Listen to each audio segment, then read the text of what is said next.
आज हम लोग पॉलिटी शुरू करेंगे, ठीक है। राज व्यवस्था है ना,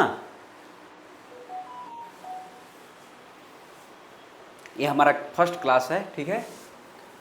तो पॉलिटी से संबंधित 2-3 वर्ड आता है जिसके डिफरेंस जरूर जानना चाहिए, क्लियर। जैसे एक वर्ड आता है आपका पॉलिटी, है ना, पॉलिटी जिसे हिंदी में राज व्यवस्था कहते हैं, राज व्यवस्था, ठीक है। एक आता है पॉलिटिक्स, जिसे क्या बोलते हैं, राजनीति। राजनीति। एक वर्ड होता है पॉलिटिकल साइंस ना, या पोल साइंस बोलते हैं आप, राजनीति शास्त्र, राजनीति शास्त्र। बाय द वे आप लोगों का किसी का है क्या पॉलिटिकल साइंस ऑनर्स आपका? कोई बात नहीं, कोई बात नहीं, कोई बात नहीं। एक आता है पॉलिटिशियन, है ना, पॉलिटिशियन, राजनीतिज्ञ। सही है ना। क्या बोलते हैं इसको? राजनीतिज्ञ। राजनीतिज्ञ, क्लियर। पॉलिटी से संबंधित 3-4 वर्ड है और सबका मीनिंग अलग अलग होता है, क्लियर। ये डिफरेंस जरूर आपको जानना चाहिए, क्लियर। जैसे देखिएगा, सबसे पहले पॉलिटी है ना, यानी राज व्यवस्था, और दूसरा एक वर्ड हमने दिया है पॉलिटिक्स, ठीक है, राजनीति, और तीसरा वर्ड हमने लिखा है पोल साइंस यानी राजनीति शास्त्र, और एक है पॉलिटिशियन, राजनीतिज्ञ। सबसे पहले आपको मैं बता दूं, जो पोल साइंस है ना, ये पोल साइंस ऑनर्स होता है जहां पे कि पॉलिटी और पॉलिटी से संबंधित जो प्रिंसिपल्स होते हैं बहुत सारे, है ना, उनका अध्ययन किया जाता है यहाँ पे, ठीक है, पॉलिटिकल साइंस में, ठीक है। यानी एज ए उसको प्रैक्टिकल के रूप में भी और एज ए उसको प्रिंसिपल के रूप में, है ना, बहुत सारे सिद्धांत पढ़ने पड़ते हैं। तो यहाँ पर ये राजनीति शास्त्र, और राजनीति शास्त्र का ही एक छोटा रूप होता है पॉलिटी, समझ रहे मेरी बात को।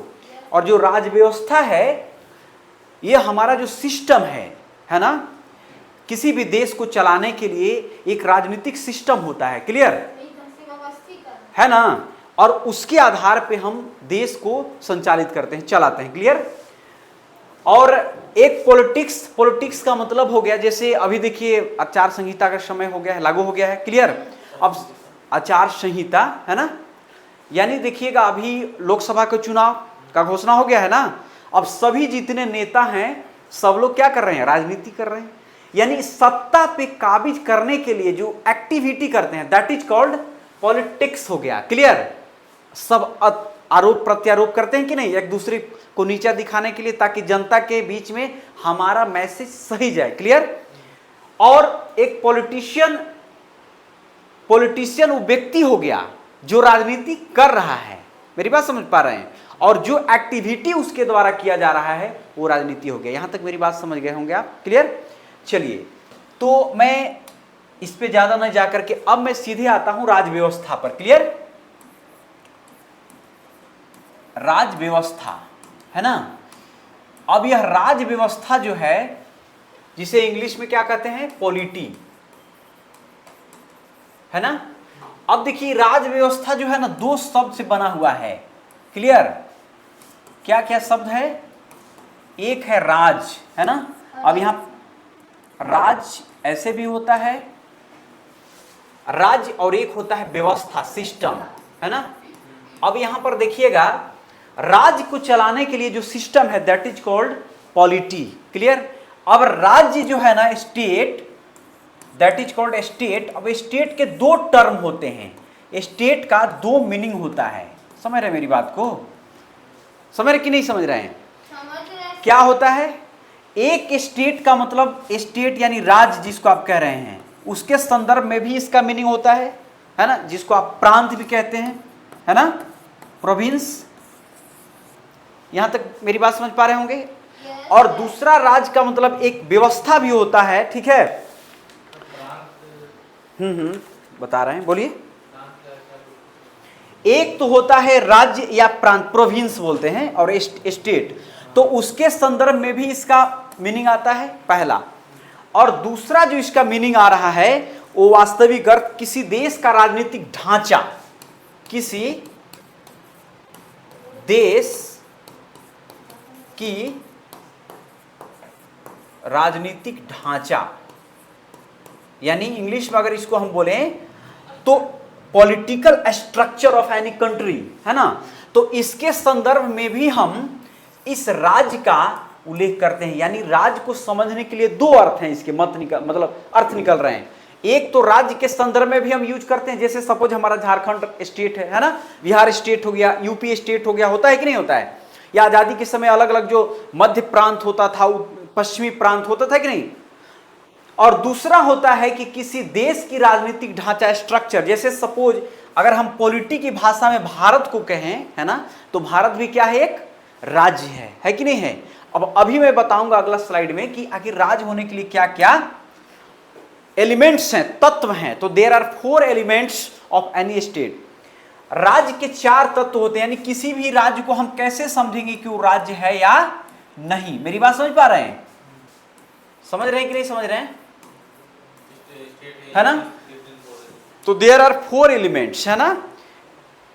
अगर 4 तत्व हैं तो क्या होगा, एक तरह से राज्य कहलाएगा। कैसे, क्या क्या होता है समझिए ध्यान से। 4 में क्या क्या होता है। सबसे पहले किसी राज्य को होने के लिए जो पहला कंडीशन है, बताइए नंदिनी क्या है, वो याद है आपको? पहला क्या है, किसी भी राज्य होने के लिए जो पहला तत्व है, एलिमेंट है, वो क्या है? करीना आपको याद है, आप लोगों को मालूम है? आप तो कोई बात नहीं। पहला जो तत्व है किसी भी स्टेट होने के लिए, जो अनिवार्य तत्व है, वो है उसका भूभाग होना चाहिए, है ना। क्या होना चाहिए? भूभाग, यानी जियोग्राफिकल एरिया या लैंड जिसको आप कहते हैं। क्लियर?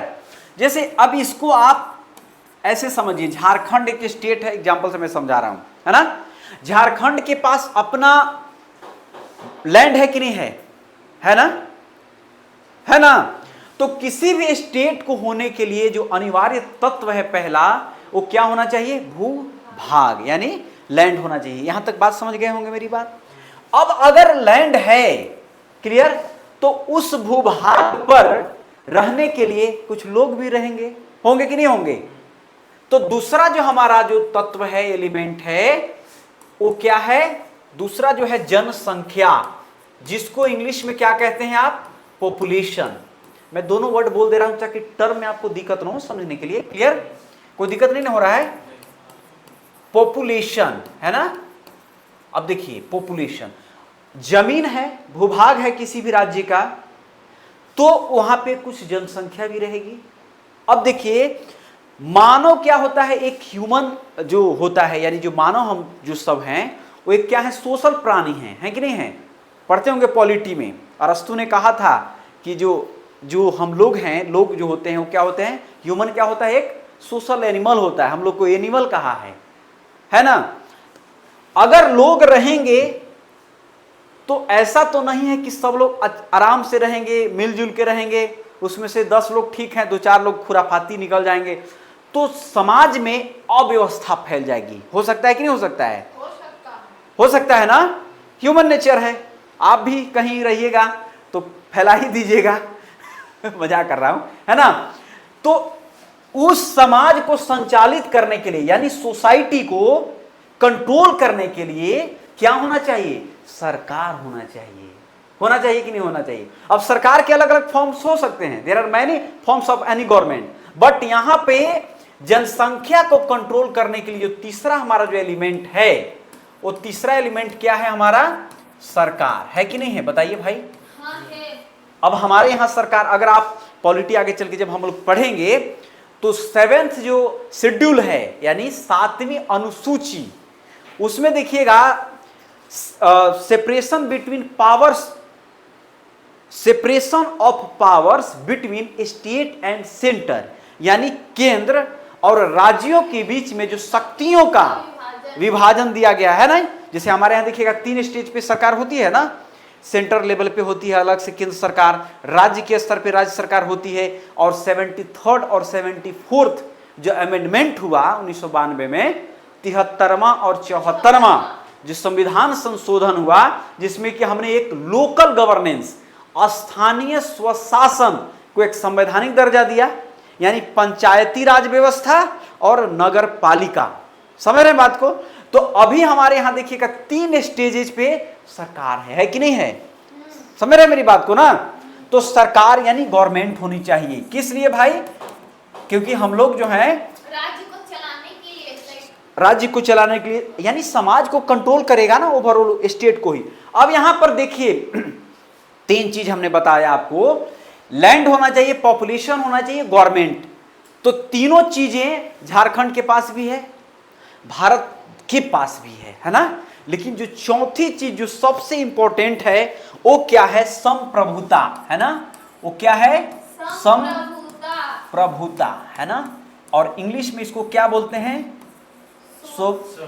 स्पेलिंग SOVE, है ना?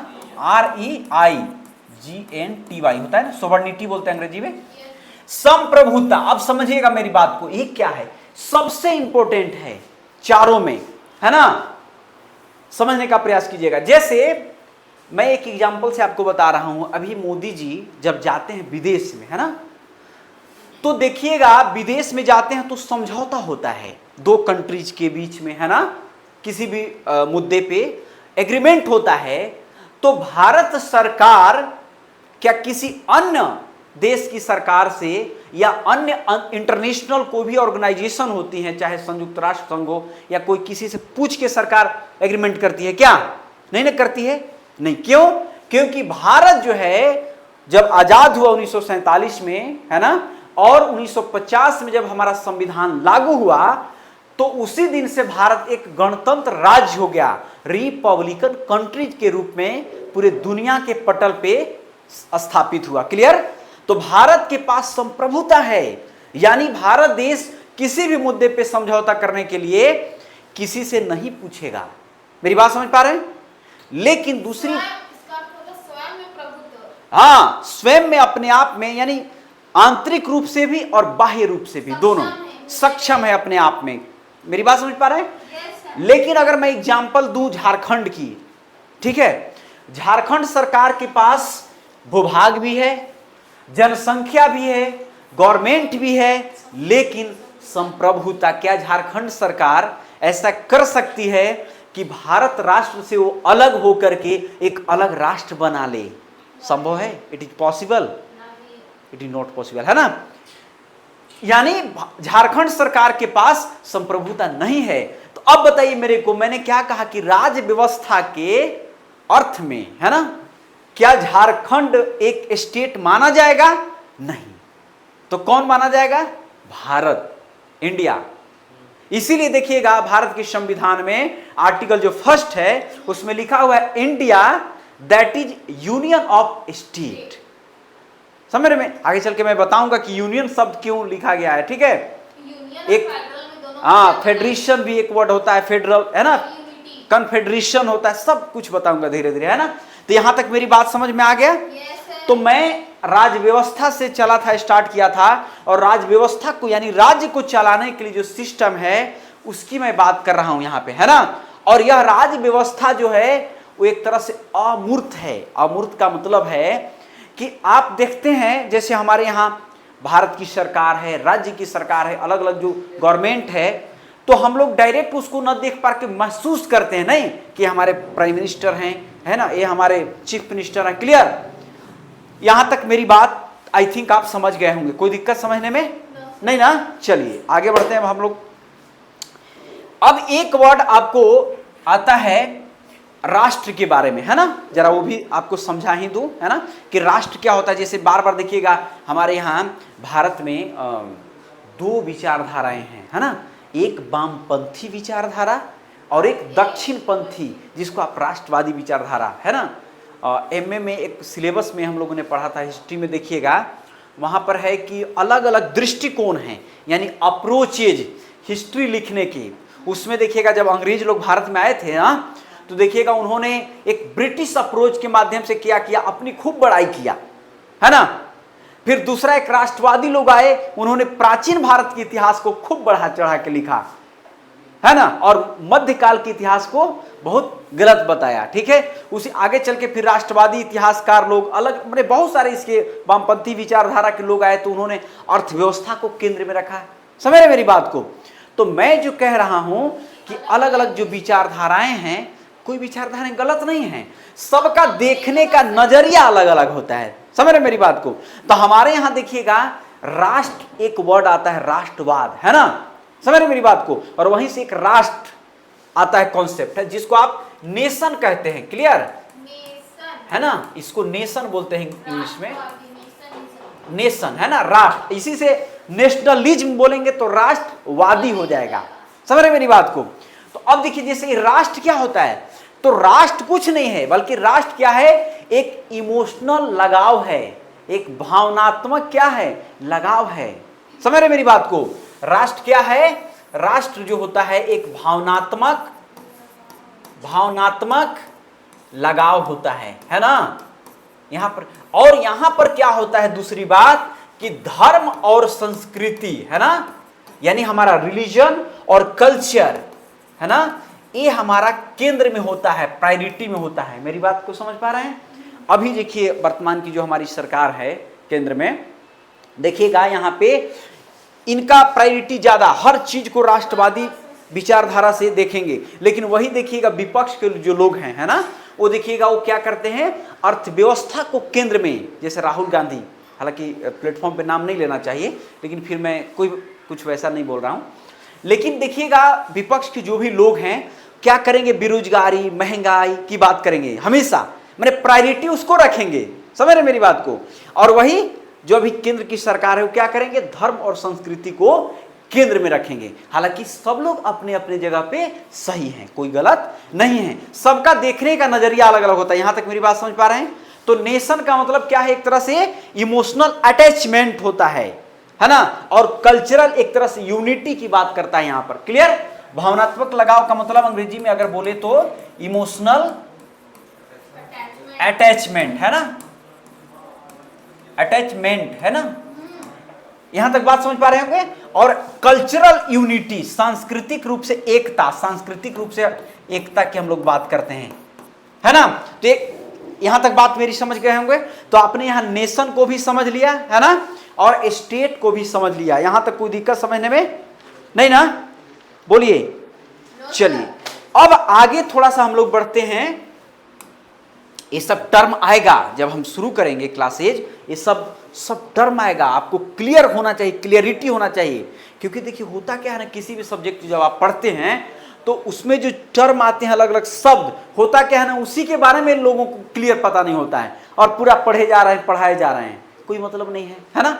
अब बस तो अब देखिए जो नेक्स्ट हम बताने जा रहे हैं, सरकार के अंग, बार बार आप पढ़ते होंगे ना कि सरकार के अंग कितने होते हैं, सरकार के अंग, तो कितने अंग होते हैं, 3 अंग होते हैं ना। There are 3 organs of government, है ना, ऑर्गन ऑफ गवर्नमेंट,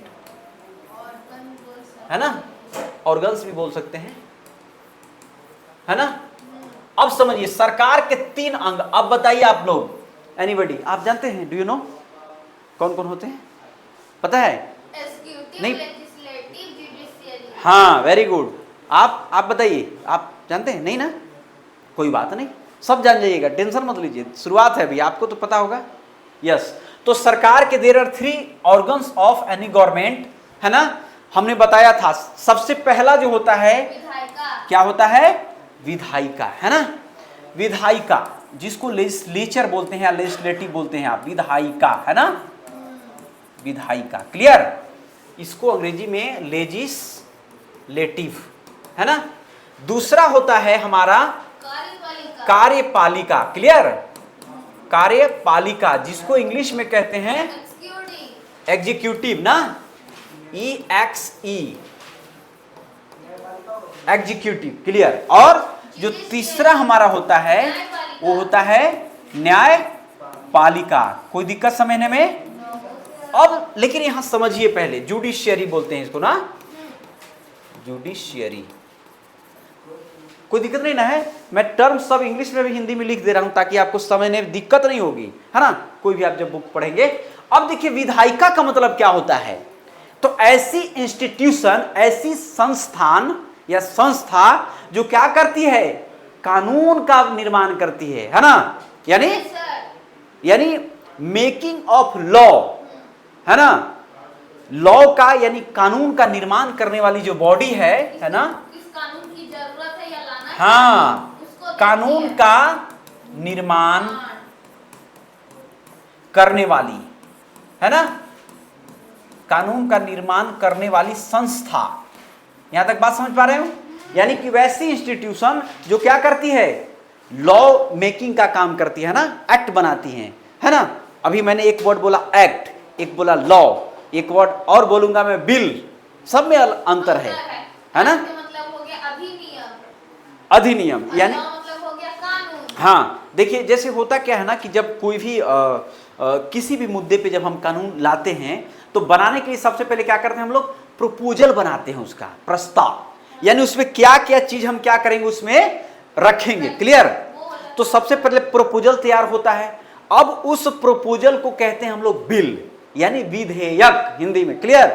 अब वह विधेयक जब जाता है पार्लियामेंट में या फिर स्टेट की जो लेजिस्लेचर है वहां जाता है, तो उसमें देखिएगा क्या होता है, दोनों ही सदनों में, हाउसेज में उस पर बहस होता है, चर्चा होता है, डिबेट होता है, क्लियर, समझ रहे हैं। और डिबेट होने के बाद जब वो पारित हो जाता है, पास हो जाता है, क्लियर, और पास होने के बाद जब अंततः उस पे स्टेट के संदर्भ में राज्यपाल का साइन होगा और सेंटर के संदर्भ में, संसद के संदर्भ में राष्ट्रपति यानी प्रेसिडेंट का जब सिग्नेचर हो जाएगा तो वो क्या बन जाएगा, एक्ट बन जाएगा। समझ रहे मेरी बात को, कोई दिक्कत समझने में। चलिए, तो विधायिका का मतलब हो गया कि ऐसी बॉडी जो क्या करती है, कानून का निर्माण करती है, जैसे हमारी संसद है ना, हमारी राज्य की जो विधायिका है, क्लियर, कोई दिक्कत समझने में। अब कानून जब बन गई तो उस कानून को एग्जीक्यूट करना है, देखना है, जांचना। एग्जीक्यूट करना मतलब क्रियान्वित करना, समझ रहे मेरी बात को, एग्जीक्यूटिव बॉडी, जैसे हाँ, जैसे देखिएगा अभी आगे चल के, जैसे जब आप पढ़ेंगे लोक प्रशासन, है ना, पब्लिक एडमिनिस्ट्रेशन पढ़ेंगे, वहां और डिटेल आप पढ़ेंगे कि एग्जीक्यूटिव के भी अलग अलग टाइप होते हैं, क्लियर। पॉलिटिकल एग्जीक्यूटिव अलग होता है हमारा, है ना, एडमिनिस्ट्रेटिव एग्जीक्यूटिव अलग होता है। जैसे देखते होंगे कोई भी डिपार्टमेंट में जो मिनिस्टर होते हैं ना, वो पॉलिटिकल हेड होते हैं उस डिपार्टमेंट के, होते हैं कि नहीं होते हैं, और उनके नीचे सेक्रेटरी होते हैं, और जो सेक्रेटरी होते हैं वो एग्जाम के माध्यम से आते हैं, यानी यूपीएससी पास करके वो आते हैं कि नहीं आते हैं, तभी वो सेक्रेटरी बनते हैं, आईएएस अफसर होते हैं। तो वो क्या हो गए, वो प्रशासनिक कार्यपालिका हो गए, मेरी बात समझ पाए। और जो पॉलिटिकल हेड यानी जो राजनीतिक जो कार्यपालिका हो गया वो अस्थायी होता है, जब तक सरकार है तबे तक, सरकार गई वो भी हट गए। लेकिन जो प्रशासनिक हमारा हेड होता है वो अस्थायी होता है, क्योंकि वो अपने क्वालिफिकेशन के दम पे आया है, एग्जाम पास करके आया है, परमानेंट होता है, वो होता है ना।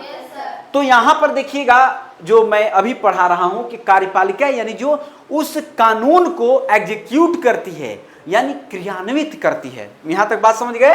तो कानून को क्रियान्वित करने वाली है ना, क्रियान्वित करने वाली, हाँ वही हुआ संस्था। यहां तक कोई दिक्कत समझ गए। अब जो तीसरी जो हमारी बॉडी हो गई न्यायपालिका, जुडिशियरी हमारी वॉचडॉग का काम करती है, कानून को जांचती है ना। जैसे मान लीजिए पार्लियामेंट से कोई कानून बना, क्लियर, तो उस कानून को देखती है कि अकॉर्डिंग टू कॉन्स्टिट्यूशन है या नहीं है, पहला, ठीक है। और दूसरी बात, अगर कुछ गलत हो रहा है उस पर भी सुओ मोटो लेती है ना। तो क्या करती है, संविधान का संरक्षक बोलते हैं इसको, जुडिशियरी को, क्लियर। यानी हमारा जो कॉन्स्टिट्यूशन में जो भी प्रोविजंस हैं, जो कानून है, जो एक्ट हैं, है ना, उसके अकॉर्डिंग व्यवस्था चल रही है या नहीं चल रही है, वो देखने का काम किसका है, जुडिशियरी का। कोई दिक्कत। अब आगे चल के जब हम लोग जुडिशियरी पढ़ेंगे तो वहां पूरा डिटेल में चलेंगे, क्लियर। यहां तो कोई दिक्कत समझने में। चलिए आगे बढ़िए अब हम लोग।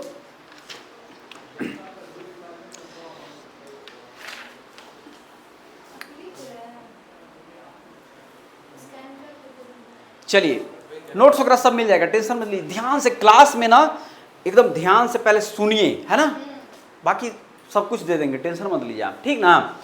अब चलिए जो आज हम पहला यूनिट शुरू करेंगे तो थोड़ा हमारा परिचय था, है ना।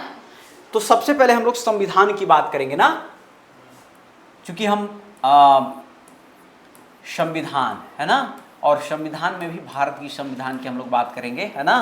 चूंकि आप लॉयर तो हैं नहीं, जो लोग वकील होता है, जो पढ़ाई करता है, वो लोग अलग अलग कंट्रीज के भी कानून पढ़ाया जाता है ना। तो यहाँ आप सबों को पढ़ना है भारत का संविधान, हर एग्जाम में आपके पूछे जाएंगे वहां से सवाल, है ना। अगर हम लोग जेपीएससी की बात करें तो यहाँ से टोटल जो है 6 क्वेश्चन, हालांकि टोटल 10 है, 10 में 3 कैटेगरी में बांट दिया गया है, थोड़ा सा मैं बता दूं, है ना। जैसे देखिएगा, एक है कॉन्स्टिट्यूशन, लिखा हुआ है, सिलेबस अगर होगा तो, है ना, कॉन्स्टिट्यूशन, है ना, यहाँ से 4 क्वेश्चन है।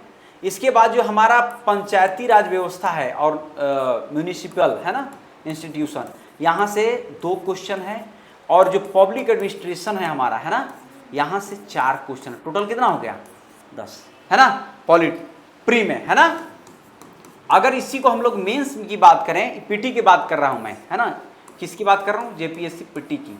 लेकिन अगर हम लोग मेंस की बात करें, है ना, तो मेंस में देखिएगा पॉलिटी में वो डिस्क्रिप्टिव होता है ना, पॉलिटी का 100 मार्क्स का होता है, ध्यान रखिएगा, और एक पब्लिक एडमिनिस्ट्रेशन जो होता है वो भी 100 मार्क्स का होता है, क्लियर।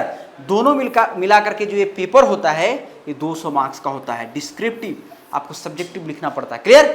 तो मैं अभी जो हमारी क्लासेस चल रही हो प्री के अकॉर्डिंग, ठीक है, यहां तक समझ रहे हैं।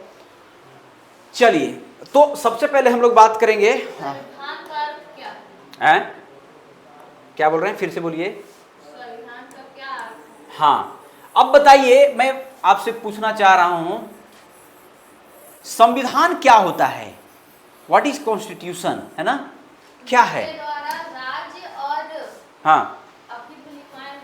बताइए। राज्य और अन्य संगठन अनुशासित होते हैं। हाँ और इस संविधान एक ऐसा नियमावली पुस्तक है जिसके द्वारा हमारा देश भी संचालित होता है। आप लोग बताइए कुछ भी। संविधान तो सुनते हैं ना, पढ़ते भी हैं, समझते भी हैं, लेकिन अगर एक लाइन में मैं पूछूं कि क्या है संविधान, बताइए, आप बोलिए। तुम भी तो देख के बताइए। हाँ चलिए कोई बात नहीं। देखिए संविधान क्या है, व्हाट इज कॉन्स्टिट्यूशन। तो संविधान जो है ना, collection of principles, laws, act, यानी नियमों का, कानूनों का, सिद्धांतों का एक समुच्चय है, एक कलेक्शन है कि नहीं है, जिससे कि हमारी जो व्यवस्था है, राजनीतिक जो प्रणाली है, वो क्या होती है, संचालित होती है। क्लियर, समझ रहे मेरी बात को। चूंकि आपको डिस्क्रिप्टिव तो मेंस लिखना नहीं है कि आपको पूरा डिटेल बताया जाए, एक लाइन में सिर्फ क्या है कि नियम कानूनों का क्या है, एक समुच्चय है, कलेक्शन है। कोई दिक्कत समझने में, जिसके द्वारा हमारा शासन व्यवस्था क्या होता है, संचालित होता है। कोई दिक्कत समझने में। अब अगर हम लोग बात करें कि हमारा जो संविधान है ना, ये संविधान की मांग सबसे पहले कहां से आरंभ हुई और कैसे हमारा संविधान का निर्माण हुआ, क्लियर। तो सबसे पहले हम लोग संविधान का मांग की बात करेंगे पहले, है ना, समझने का प्रयास, है ना। संविधान सभा, है ना, संविधान सभा, और संविधान सभा के द्वारा ही संविधान का मेकिंग किया जाएगा, बनाया जाएगा, है ना। एक आएगा संविधान सभा और एक संविधान का निर्माण, है ना। संविधान बता रहा हूं, ठीक है। अब समझिएगा ध्यान से, दोनों वर्ड को पहले समझिए, लेक्चर से समझिए, है ना। इसको समझने से पहले मैं बताऊं, जब भी आपको भारत के संविधान के बारे में, मेकिंग प्रोसेस के बारे में जानना हो, तो आपको आधुनिक भारत के इतिहास को जरूर पढ़ना चाहिए, समझना चाहिए, क्लियर। क्योंकि जब आप आधुनिक भारत, हमारा मॉडर्न हिस्ट्री ऑफ इंडिया जब आप पढ़ते हैं, तो पूरा लॉ मेकिंग प्रोसेस आपको समझ में आता है कि कैसे हमारा राष्ट्रीय आंदोलन चल रहा था और उस राष्ट्रीय आंदोलन के दौरान जो है संविधान निर्माण के लिए डिमांड हो रहा था और आगे चल के कैसे हमारा संविधान सभा बनेगा और इसके संविधान सभा के द्वारा क्या होगा, संविधान का एक तरह से निर्माण होगा। समझ रहे मेरी बात को? क्लियर? अब समझिए, सबसे पहले अगर 1934 की बात करें तो एम.एन. रॉय जो कि एक वामपंथी विचारधारा के थे, है ना, लेकिन राष्ट्रीय आंदोलन के एक बहुत ही बड़े नेता थे, उनके द्वारा संविधान की मांग की गई थी। क्यों ऐसा? हालांकि इसके भी पहले अगर बात करें तो मोतीलाल नेहरू, है ना, जो अपना रिपोर्ट 1928 में पेश किए थे, है ना, नेहरू रिपोर्ट के नाम से जाना जाता है। उस नेहरू रिपोर्ट के माध्यम के विरोध में मोहम्मद अली जिन्ना का देखिएगा 14 सूत्री मांग हो गया था, है ना, और उसी समय देखिएगा एक भारत सचिव वर्किंग हेड हुआ करते थे, है ना, उन्होंने एक चैलेंज दिया था कि आप लोग संविधान की तो मांग कर रहे हैं, लेकिन आप लोगों में अगर क्षमता है तो एक ऐसा संविधान बनाएं जिस संविधान को सब लोग आप लोग एक्सेप्ट कर लें। क्योंकि भारत में देखिएगा शुरू से ही भारत में विविधता है, डाइवर्सिटी बहुत ज़्यादा है, चाहे वो धर्म के आधार पे हो, चाहे जाति के आधार पे हो, चाहे पंथ के आधार पे हो, चाहे विचारधारा के आधार पे हो, चाहे क्षेत्रवाद के आधार पे हो, है ना। तो देयर आर डाइवर्सिटी, मतलब ह्यूज डाइवर्सिटी है कि नहीं हमारा देश में, भारत में, है ना। तो होता क्या था कि सब लोग अब अलग अलग सबकी डिमांड को पूरा करना it is not possible, it was not possible that time, है ना। आज भी वही काम बात है क्या। तो बर्केनहेड ने चैलेंज जब दिया तो मोतीलाल नेहरू जी क्या किए, उस चैलेंज में आ गए और उन्होंने क्या कर दिया था, नेहरू मतलब अपने नेहरू रिपोर्ट पेश कर दिया था कि इस तरह से होना चाहिए। क्लियर? लेकिन बाद में देखिएगा जिन्ना ने उसको खारिज किया। वो सब चीजें आपको आधुनिक भारत के इतिहास में पढ़ना, मैं सिर्फ वहां पढ़ेंगे, बस सिर्फ आपको मैं थोड़ा थोड़ा हिंट्स दे रहा हूं ताकि जब आप पढ़ेंगे उस चीज को तो आप उसको कोरिलेट कर पाएंगे, एक दूसरे से जोड़ पाएंगे। क्लियर? इसके बाद देखिएगा सेकेंड वर्ल्ड वॉर आरंभ हो जाएगा 1939 में, द्वितीय विश्व युद्ध, है ना। और जो दूसरा विश्व युद्ध होगा 1939 से लेकर 1945 के बीच में, है ना, ब्रिटेन ने क्या किया, भारत को बिना पूछे ही घोषणा कर दिया कि भारत भी हमारे तरफ से लड़ेगा। भारत के नेता गुस्सा गए, है ना, बोले कि अरे आप एक तो खुद मेरा शोषण कर रहे हो, आप यहाँ से जा नहीं रहे हो और दुनिया को कह रहे हो कि भारत हमारा साथ दे रहा है, ऐसा हम नहीं करेंगे। क्लियर? और वो दौर था सेकेंड वर्ल्ड वॉर में, जब देखिएगा ब्रिटेन एंड कंपनी, उनके जो साथी थे, उनकी हार हो जाएगी और इतना कमजोर हो जाएगा कि बिना नख दंत का ब्रिटेन हो गया। एक मुर्गी जैसा देश, मुर्गी का जो होता है ना, आप देखिएगा ग्लोब पे, तो ब्रिटेन एक छोटा कंट्री देखिएगा आपको भूभाग रूप से, लेकिन एक जमाना था कि पूरे दुनिया पे उसका कंट्रोल था कि नहीं था? समझ रहे मेरी बात को? उपनिवेशवाद का जो दौर था। क्लियर? तो देखिए यहां पे सबसे पहले क्या होगा कि संविधान सभा का निर्माण किया जाएगा और उस संविधान सभा के माध्यम से संविधान का निर्माण होगा। लेकिन कैसे होगा? हुआ क्या, असेंबली, कॉन्स्टिट्यूएंट असेंबली बोलते हैं अंग्रेजी में, है? हाँ, कॉन्स्टिट्यूएंट असेंबली, है ना, देख लीजिएगा स्पेलिंग एक बार, असेंबली, है ना। अब देखिए कैसे बना, समझिएगा बात को। हुआ क्या ना, 1935 में जब भारत शासन अधिनियम आएगा तो देखिएगा आप चुनाव होंगे, है ना, और कांग्रेस का लगभग 11 प्रांतों में, प्रोविंस में उनकी गवर्नमेंट बनी थी, प्रांतीय स्तर पर। क्लियर? और देखिएगा उन्हीं के जो मेंबर थे आगे चल के एज ए संविधान सभा के मेंबर के रूप में रखा जाएगा। क्लियर? और 1946 में सबसे जो महत्वपूर्ण बात है, जहां से पॉलिटी आप पढ़ते हैं, कि 1946 में बहुत ही बड़ा एक महत्वपूर्ण काम क्या हुआ, कैबिनेट मिशन आया, है ना, कैबिनेट मिशन, है ना, यानी हिंदी में भी ऐसे ही लिखेंगे हम लोग। साइमन कमीशन जो हमारा आया है 1928 में, है ना, क्योंकि वो हिस्ट्री में पढ़ना है इसीलिए मैं उसकी चर्चा थोड़ा नहीं यहाँ करूंगा, है ना। साइमन कमीशन, साइमन आयोग बोलते हैं हिंदी में। मैं जो बात कर रहा हूं कैबिनेट मिशन, है ना, एक कैबिनेट मिशन जब आया, है ना, तो कैबिनेट मिशन ब्रिटेन से जब आया तो इन्होंने प्रपोजल दिया, भारतीय नेताओं को, है ना, 1946 में, है ना। और इन्होंने कहा कि ऐसा करो, आप संविधान सभा का गठन करो और उस संविधान सभा के माध्यम से अपना जो कॉन्स्टिट्यूशन है उसका मेकिंग का प्रोसेस को आप आगे करो। क्लियर? तो अब देखिए उन्होंने कहा कि ऐसा करो, संविधान सभा का निर्माण करो। क्लियर? तो अब जब संविधान सभा बना, ठीक है, तो संविधान सभा में टोटल जो मेंबर हैं वो कितने मेंबर चुने जाएंगे? 389 ना, टोटली मेंबर चुने जाएंगे। अब एक बात और यहां समझा देता हूं आपको, है ना। उस समय भारत में देखिएगा दो तरह के स्टेट थे। कैसे समझिएगा?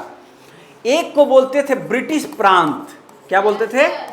ब्रिटिश प्रांत। क्लियर है ना? ब्रिटिश प्रोविंस बोलते थे इंग्लिश में। और दूसरा बोलते थे देसी राजवाड़े। देसी स्टेट प्रोविंसेज बोलते थे, प्रोविंसली या ऐसा ही कुछ वर्ड बोलते हैं, है ना। देसी राजवाड़े, है ना, या देसी रियासत भी आप बोल सकते हैं इनको वर्ड। ठीक है, ये दो तरह के स्टेट हुआ करते थे उस समय। अब समझिएगा, जैसे मान लीजिए ये हमारा प्यारा भारत है ना, है ना। अब इसमें क्या होता था ना, आप पढ़े होंगे हिस्ट्री में, जब हमारा प्लासी का वार होगा, है ना, प्लासी का जो बैटल होता है, कब? 1757 में। प्लासी के बाद बक्सर का हमारा बैटल होगा। इसके बाद धीरे धीरे क्या देखिएगा कि अंग्रेज क्या करने लगेंगे, भारतीय राज्य प्रांतों को जीतने लगेंगे और जीत जीत के क्या करेंगे, वो अपने में मिलाते चले जाएंगे और उनको घोषित करते जाएंगे कि हमारा ब्रिटिश प्रांत है। क्लियर? तो मान लीजिए अलग अलग, जैसे बंगाल प्रांत है ना, मध्य प्रांत है ना, पश्चिमोत्तर प्रांत है ना। और इसी बीच में होता क्या था कि अलग अलग राजवाड़े हुआ करते थे। राजवाड़े यानी ऐसे समझिए, जैसे मान लीजिए रातू महाराज, एक एग्जांपल मैं दे रहा हूं, है ना। तो अब रातू महाराजा जो होते थे, इनके पूरा एरिया में उनका एक क्षेत्र था, है ना, और वहां पे वही ऑल इन ऑल होते थे, अपने जनता के प्रति लॉयल होते थे। क्लियर? मेरी बात समझ पा रहे हैं? तो देखिएगा कि प्रांत, जो ब्रिटिश प्रांत थे, एक डायरेक्ट कंट्रोल में किनके थे? ब्रिटिश गवर्नमेंट के। क्लियर? यहां तक बात समझ गए? और बीच बीच में जो अलग अलग जो देसी राजवाड़े थे, ये इनडायरेक्टली ये भी अंग्रेजों के कंट्रोल में थे, लेकिन डायरेक्टली ये वहां के लोकल राजाओं के कंट्रोल में थे। और इस तरह से जब देश मेरा आजाद हो रहा था, उस समय देखिएगा लगभग मैं बात आ रहा हूं 562, कहीं कहीं 566-65 भी मिलता है, लगभग इतने हमारे देसी रियासतें थी, है ना। मतलब समझ पा रहे हैं मेरी बात? कल्पना करिए कि अगर वल्लभ भाई पटेल नहीं होते तो हमारा भारत लगभग इतने टुकड़े में बटा होता। सोच लीजिए आप, आज जो आप देखते हैं ना, कश्मीर से कन्याकुमारी और गुजरात से अरुणाचल तक अखिल भारतीय साम्राज्य, है ना, इतना बड़ा नहीं होता। और छोटा छोटा हो जाता। क्यों? क्योंकि अंग्रेजों ने ऐसा डिवाइड एंड रूल, बांटो और राज करो की जो नीति उन्होंने लाया था, है ना, सबको तोड़ने की बात कर दिया। और राजाओं को कहा कि जिसको मन है भारत संघ में मिलो, है ना, इंडियन का जो यूनियन है उसमें मिलो, इंडिया का, जिसको मिलना है पाकिस्तान में मिल जाओ, और जिसको स्वतंत्र रहना है स्वतंत्र रहो। और उसी में हरि सिंह, है ना, बताया था ना मैं, हरि सिंह जो कश्मीर के, वो कहते थे कि हम कश्मीर को स्विट्जरलैंड बनाएंगे, है ना, न हम पाकिस्तान के में मिलेंगे न हिंदुस्तान में मिलेंगे, हम स्वतंत्र रहेंगे। अब एक बात बताइए, अब बताइए, दो शक्तिशाली रहेगा बंदा, तो एक जो कमजोर रहेगा ना, वो अकेला अस्तित्व रह सकता है क्या? वो एग्जिस्ट करेगा? नहीं ना। देखते होंगे आप लोग कॉलेज वगैरह में, याद होगा या फिर जानते होंगे, दो गुट में अगर लड़ाई हो गया है तो जो कमजोर बच्चा होगा स्टूडेंट, वो दोनों में से जरूर किसी तरफ सट के रहेगा। अकेला रहेगा क्या वो? नहीं तो होता था कि नहीं? प्रैक्टिकली बात यही हाल हुआ यहां पर। देखिए हरि सिंह क्या बोले कि नहीं हम तो अकेला, क्योंकि सही बात है कश्मीर की जो वादियां हैं, कभी जाइए आप लोग, है ना, मुझे भी सौभाग्य नहीं मिला है क्योंकि अब 370 हट गया तो अब मैं भी थोड़ा घूमूंगा, सोचा हूं कभी, आप लोग भी कभी जाइए, वहां की जो वादियां हैं वास्तव में स्वर्ग है ना, वास्तव में स्वर्ग है। हरि सिंह बेचारे कहते थे कि एकदम स्विट्जरलैंड के जैसा हम बनाएंगे इसको, है ना। क्या हुआ, जैसे ही आजादी मिली और अगस्त में और अक्टूबर में क्या हो गया, वहां की सेनाएं, कबायली सेनाएं, हालांकि पाकिस्तान नहीं मानती कि मेरी सेना थी, लेकिन उन्हीं के द्वारा वो सेना थी एक तरह से, और हमला किया और हरि सिंह दौड़े दौड़े आए पंडित नेहरू के पास लास्ट में, और आज तक वो नासूर बन गया ना कश्मीर का मुद्दा, देख रहे हैं ना कि छोटा सा। लेकिन वल्लभ भाई पटेल ने क्या किया, है ना, वल्लभ भाई लात जूता मुक्का जो भी हो, जैसे भी हो, सबको यूनाइट करने का काम किया। इसीलिए वल्लभ भाई पटेल को क्या कहा जाता है, लौह पुरुष, है ना। इसीलिए उनको आयरन मैन भी बोला जाता है और उनको बिस्मार्क भी बोला जाता है, इंडिया का बोला जाता है ना बिस्मार्क। लेकिन उनको तो प्रधानमंत्री नहीं बनाया गया था, कोई बात नहीं, वो अलग मुद्दा है, कभी मैं उस पर कभी मैं चर्चा करूंगा उस पर भी, है ना। ये जो क्लासेज, लाइव क्लासेज में अभी क्यों नहीं बनाया गया, वो एक अलग पॉलिटिकल मुद्दा था, है ना। लेकिन मैं जो बता रहा हूं संदर्भ को समझिए कि वल्लभ भाई पटेल ने इस कंट्री को यूनाइट करने का काम, बहुत बड़ा काम किया था, है ना। अब यहां तक बात समझ गए। तो मैं जो कह रहा हूं कि जो संविधान सभा बना, तो संविधान सभा में जो 389 जो मेंबर सदस्य चुने गए, उनमें देखिएगा ना क्या हुआ, अलग अलग मेंबर थे। एक तो 296 मेंबर थे ब्रिटिश प्रांत से, है ना, और कितने 93 मेंबर थे देसी रियासत से। देसी रियासत मतलब ऐसे समझ लीजिए आप, जो राष्ट्रीय आंदोलन चल रहा था ना महात्मा गांधी जी के नेतृत्व में, उस राष्ट्रीय आंदोलन में क्या होता था, ठीक है, कि जो ब्रिटिश प्रांत के जो जनता थी वो भाग तो लेती थी, लेकिन जो अलग अलग राजा थे ना, उनके यहाँ की जनता भाग नहीं लेती थी डर से, समझ जाइए आप, है ना।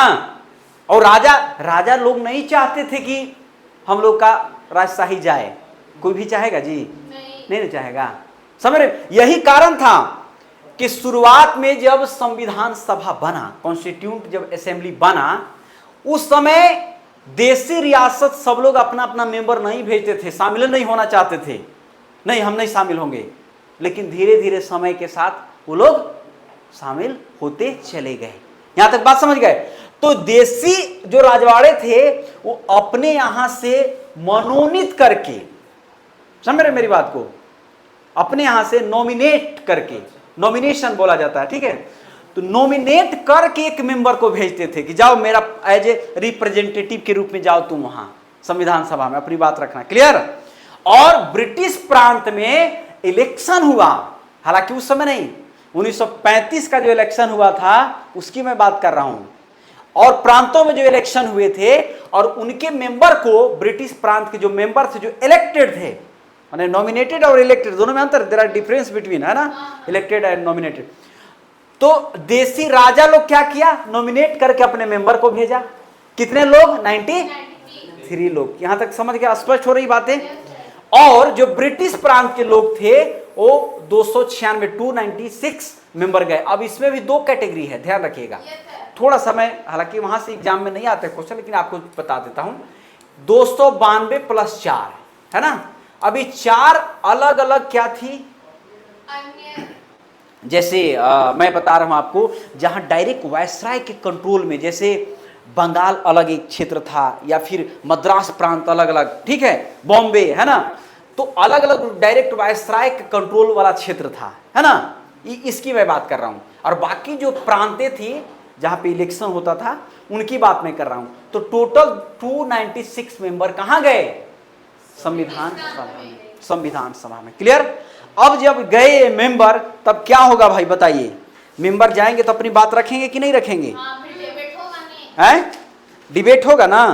और किस बात पर डिबेट होगा, प्रांत को लेकर, क्या, एरिया को लेकर, हैं, एरिया को लेकर सर, इतना एरिया मेरे पास रहना चाहिए, इतना एरिया तुम्हारे पास है, इतना पर मेरा सरकार रहना चाहिए, हाँ, हाँ, रहना चाहिए, अब देखिए हुआ क्या, बात को समझने का प्रयास कीजिएगा। क्लियर?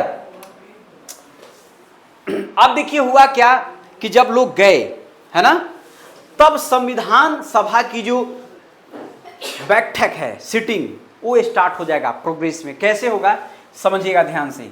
सबसे पहले पहली जब बैठक होगी वो 9 दिसंबर, 1946 है ना, 9 दिसंबर 1946 को जो फर्स्ट मीटिंग होगी, है ना, पहली बैठक होगी किसकी?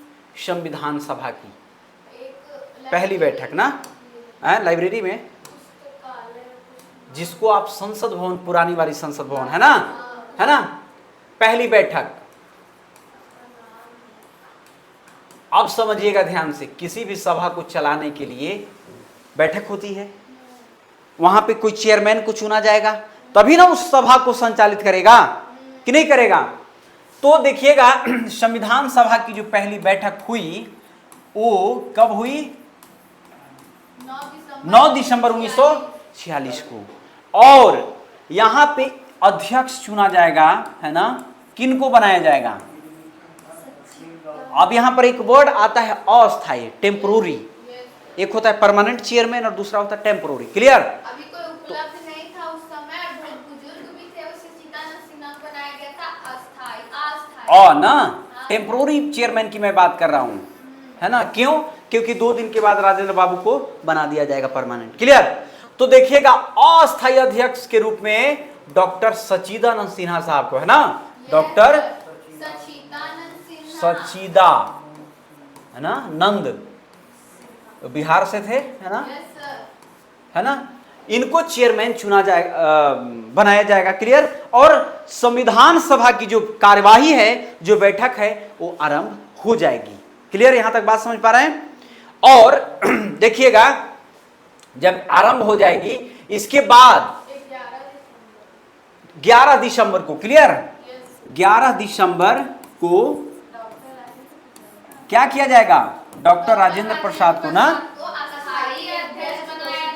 डॉक्टर राजेंद्र प्रसाद, है ना, ये सब आता है एग्जाम में भाई, पूछता है अस्थायी अध्यक्ष कौन थे, अस्थायी, है ना।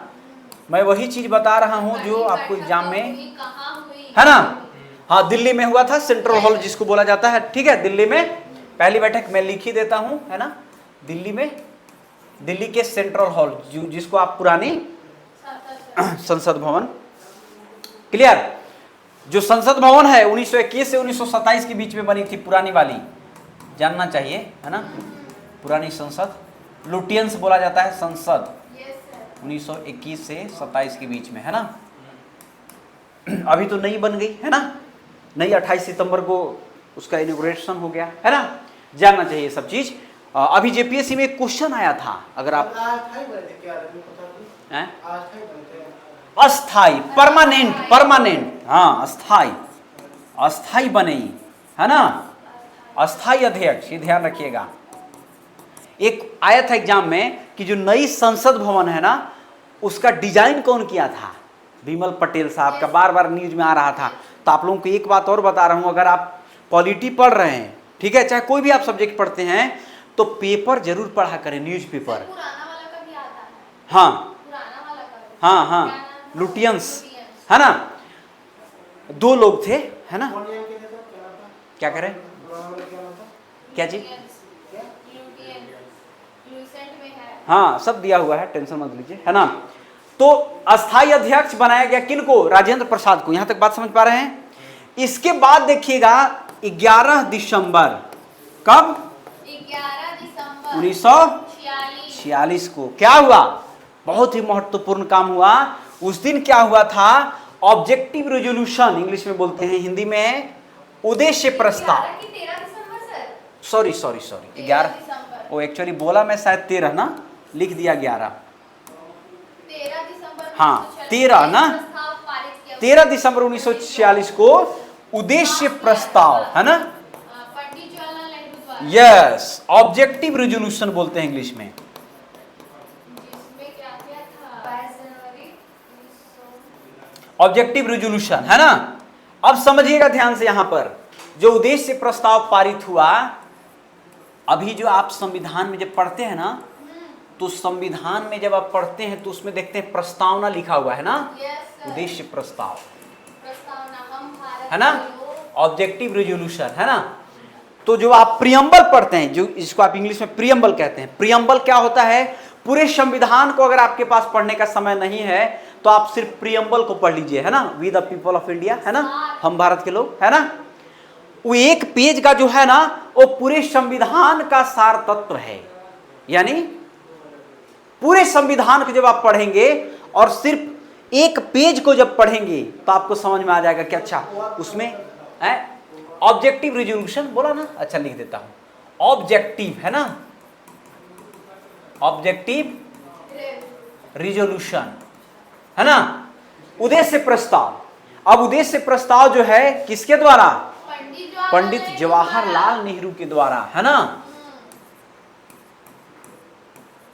जो भी हमारे राष्ट्र के निर्माता हैं सबके साथ एक सम्मान का नजर से आपको बोलना चाहिए, रखना चाहिए सम्मान, है ना, पंडित जवाहरलाल है ना।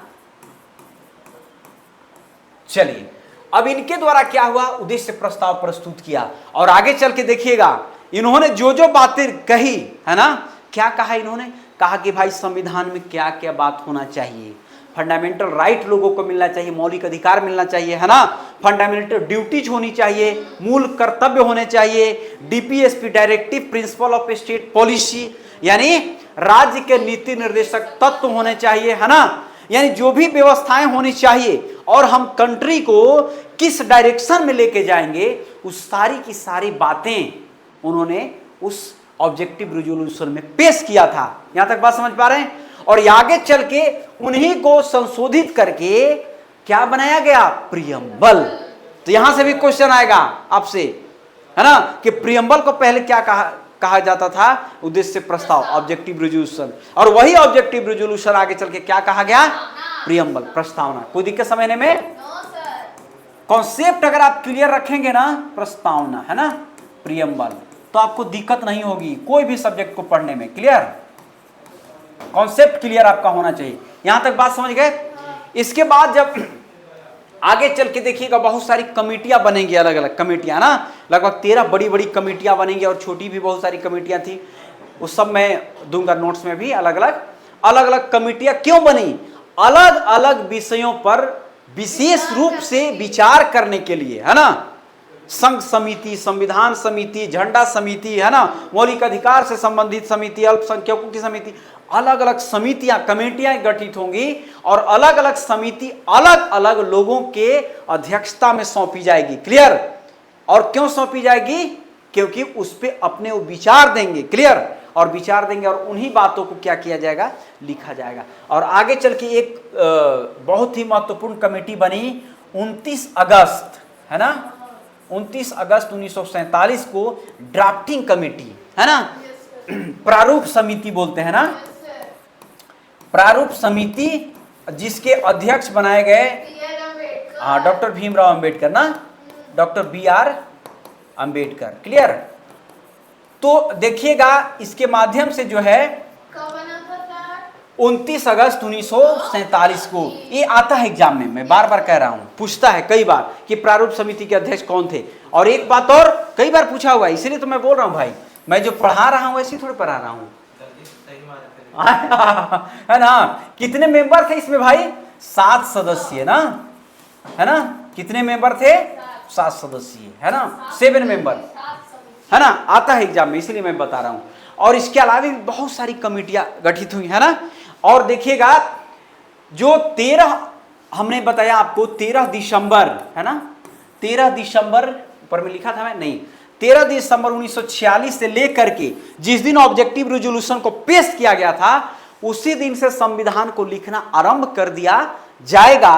और ये कब तक चलेगा, ये चलेगा 29 नवंबर 1949 तक। समझ गए, अंतिम दिन, उसी दिन संविधान को तैयार कर लिया जाएगा। क्लियर, और उसी दिन लगभग 15 आर्टिकल को भी लागू कर दिया जाएगा, है ना। और आगे चल के देखिएगा कब, 26 जनवरी, है ना, 26 जनवरी 1950 को हमारा संविधान पूरी तरह से लागू हो जाएगा। और उस दिन इंडिया क्या हो जाएगा, एक रिपब्लिकन कंट्री बन जाएगा, एक गणतंत्र राष्ट्र बन जाएगा। अगला क्लास में मैं बताऊंगा आपको लोकतंत्र क्या है, गणतंत्र क्या है, अलग से संबंधित। ठीक है, तो आज हम लोग इतना ही रहने देते हैं, है ना। Yes.